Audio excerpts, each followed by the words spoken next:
I mean, obviously, I'm not gonna say like the specifics, but he was just cool. Like, just he had just like hit me when I got benched and everything. Just being supportive, like just sending support. So I was definitely grateful for that. Super cool. So yeah, definitely appreciate it. How do you guys know each other?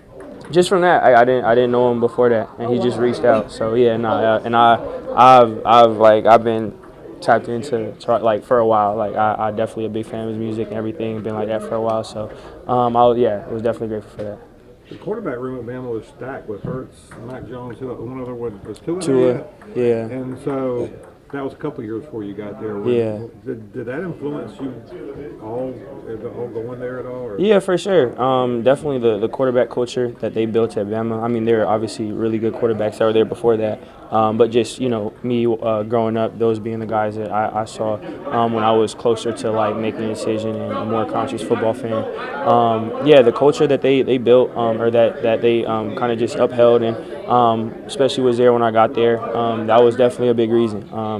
Them being the people they were, especially with just, how the offense had changed when they got there. 100% a big reason why I went there. Did you talk to Jalen about him deciding to leave after that, before you made your mind up to go there?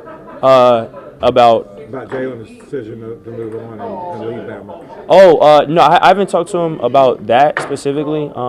Talking before, a lot of mutuals, but have nothing but respect for him as a player from watching film and as a person for sure. Also, like just being at Bama, a lot of people that were that I was teammates with or worked there that were there while he was there, all have so many like great stories about just him as a player, him as a person.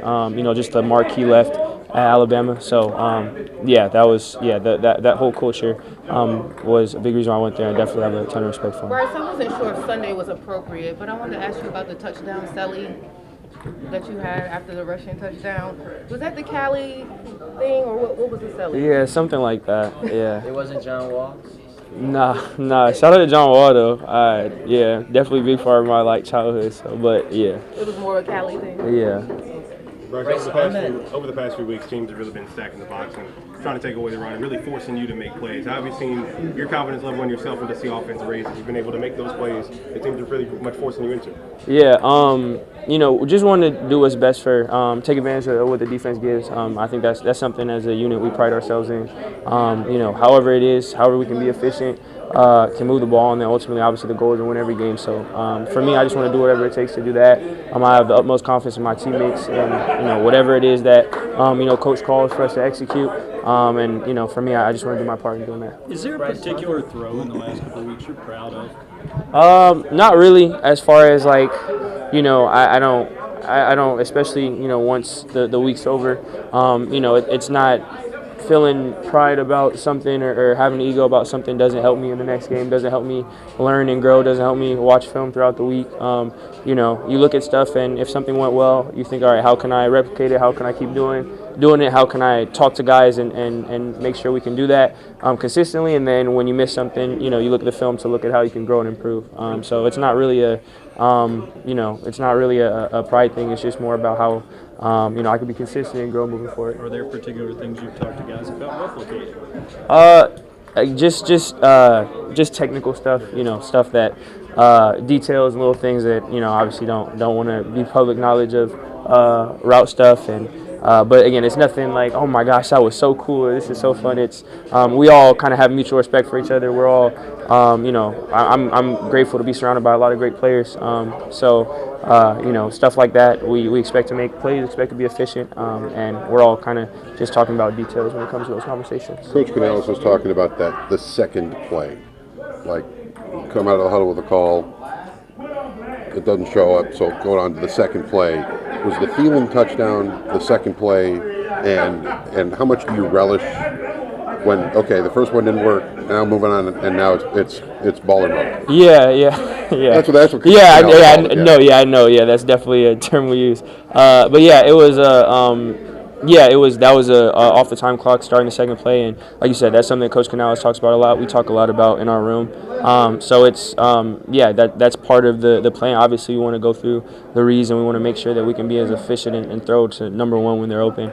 But obviously, we play good teams. The guys on the other side of the ball get paid too.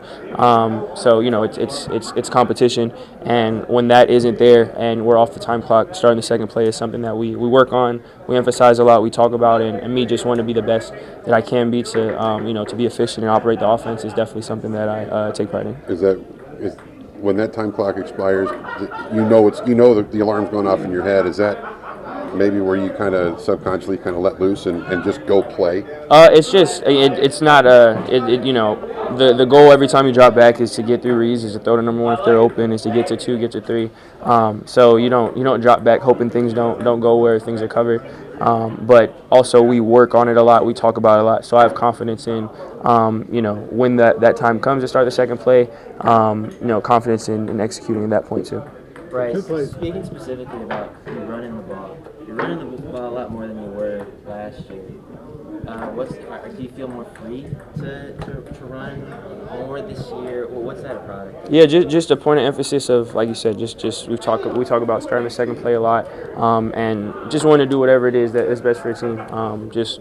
Regardless of what it is, we want to move the ball, want to score points, and whether it's handing the ball off, it's throwing the ball, it's running the ball myself, it's really just whatever it is that from a play-to-play basis, I try to feel like is the best for the team. So it's not a point of emphasis. It's not something that that we have drawn up. But at the end of the day, we just want to be successful, however that looks. You're looking at Philadelphia. Are you making progress on learning how to slide?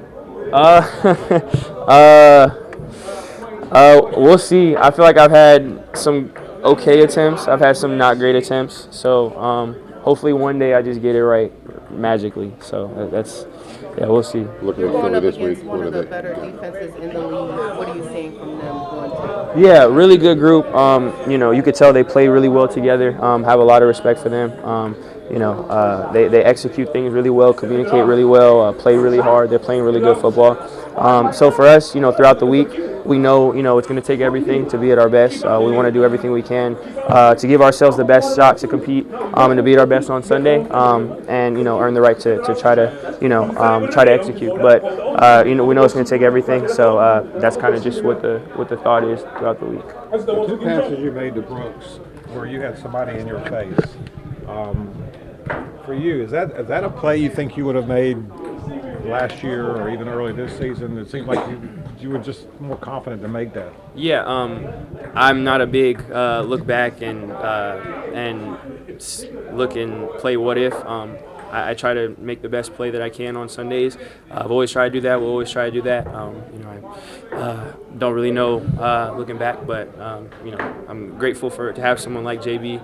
You could dump. You could have some pressure, just be able to dump it off to JB in the backfield. I think probably behind the line of scrimmage and him turn into a 20-25 yard gain, make 2-3 people miss. That stuff is special. So I'm super grateful for that. On the sliding, Dave says you get down in your own way. I guess what way is that for you? Yeah, just getting down, I guess.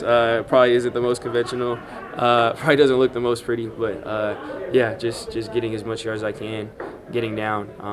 Doing whatever's best for the team. And when a quarterback rips a big run or a touchdown run, can you feel that kind of lift the team and at home the crowd too when the quarterback's doing it? Again, I think a touchdown or a big play is a big play. We want to obviously be able to be explosive and create those however they come. So there definitely won't be turning anything down to try to do something a specific way. It's just any way that we can execute and be efficient. That's really all the thought process. And did you see the hit Trevor took? Not I haven't seen I know I'm sure there's angles and stuff. I saw walking by what happened. But yeah, I don't have I haven't seen the replay or anything. I mean, there's a lot of talk now whether he's slid a little late or, just little things with quarterbacks. There's been some guys that have fake slid before and gone off for big plays. What's your kind of thought on where a line should be for quarterbacks? Yeah, definitely above my pay grade. I don't really make the rules on it. So yeah, and I haven't watched it enough to have an educated opinion.